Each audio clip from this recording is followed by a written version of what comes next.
Committee of the National Assembly has resolved to summon former KEMSA board chairman Kembi Gitura over the ongoing probe.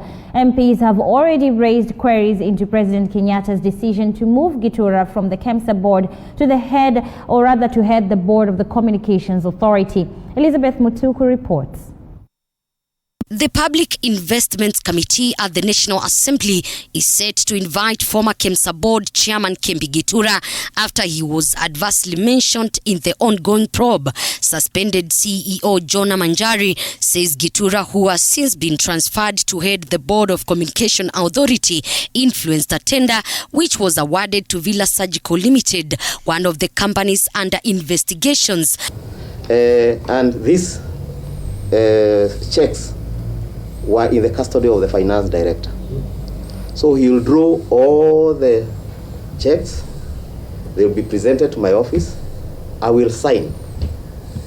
And the second person, whoever is in the office will be looked. Give us the names. Sorry? Manjari was grilled by the committee after he was also mentioned by some of those who appeared before the committee. The Senate's Health Committee concluded its investigations into the scandal with a conclusion that suspended KEMSA CEO and 5 other officials should be investigated over alleged procurement irregularities. Was aware of all the going-ons that were happening at KEMSA.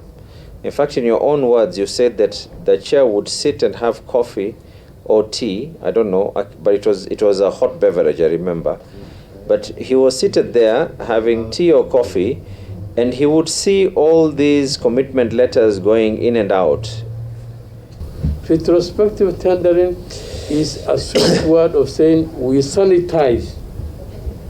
It's a way of sanitizing processes which has earlier been done or overstepped, but you come back to make it look like the law has been complied with. That is the word, that is sanitizing an illegality of a process. And you have In the report, the committee accuses Manjari of masterminding a 7.6 billion scandal on the procurement of COVID medical equipment. Manjari's co-accused include Charles Juma, Director Procurement, Eliud Murithi, Director Commercial Services, Frederick Wanyonyi, Director Legal Services, Edward Njoroge Juguna, Director Operations, and Waiganchu Karanja, Director Finance and Strategy. No. What you have said is that you do not understand why they will. You've actually called you've called them lovers. You've called other of your colleagues. You don't understand why they would do this. And I just want to put it in clear in one thing: the center of gravity on all these matters is you, because all these allegations, all of them are not accusing each other, but all of them are accusing you. It is what is called self-cleansing. It's self-cleansing? Yes. At your expense? Yes. Okay. Manjari, however, defended himself from the accusations. Manjari says the procurement directors Charles Juma and procurement secretary were lovers and therefore tried to frame him. Juma, who has since been suspended, said they procured from bidders with lower prices, shorter delivery period, favorable payment terms, and favorable minimum order quantities. That I listened. Okay, I just want you to be aware that yes. Pamela has said under oath that you gave her instructions to backdate a letter from 6th of May. You backdated it to 30th of April. Chair, it is her word against mine.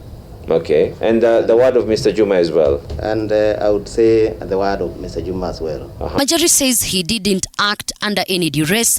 He did what he was supposed to do. I worked only under stress to provide commodities, not duress from someone sitting behind me or with a rungo or a fimbo or whatever it is, forcing me to do any work. I did it for this nation as patriotic. You're basically taking responsibility. I did it, yes. Okay. MPs have questioned the transfer of Gitura to the Communications Authority before investigations are completed. Elizabeth Mutuku, TV 47 Nairobi.